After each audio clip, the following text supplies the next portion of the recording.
Catching carp off the surface is great fun, so watch this video and learn how to set up a controller float with me. The first step is to pass your main line through the straw on the back of your controller float until it pops out the other end. Now you want to grab your quick change swivel. These normally come with the floats, if not you can grab one from your tackle box, and we're going to perform a blood knot. Now the blood knot is super easy to make. To tie this knot, use your thumb and forefinger and pass the tag end of the line around 6 or 7 times before passing the tag back through the small loop where you're pinching with your other hand. It's really important before you tighten down any knots to make sure you moisten that knot down. So between this little cut, I'm going to moisten down the knot and snug it down nice and tight. And that's it, really simple. Nice and neat, super strong, and a knot that will rarely fail. Now use your scissors to cut off that small tag. Now pull on your main line to pull the swivel into the base of the controller float.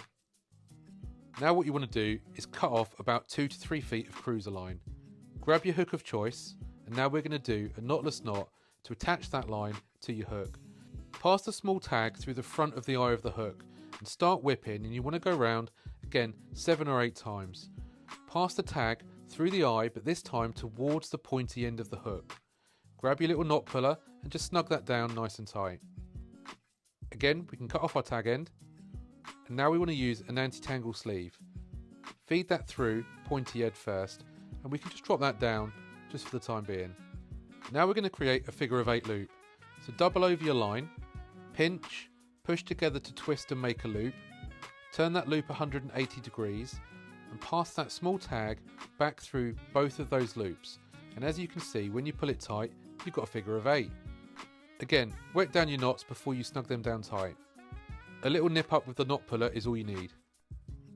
Again, cut off your tag end. There's your loop. Lovely. Pull up your anti-tangle sleeve. And now grab your mixer of choice. I love these little ESP mixers. They come in a variety of sizes, and you've got a small little slot there so you can put your hook straight through, give it a twist, and then slide it down the shank. The great thing about these is that it keeps that knot and those coils nice and compact too. And that's it, you're almost done. The final step is to attach your hook length to your controller float.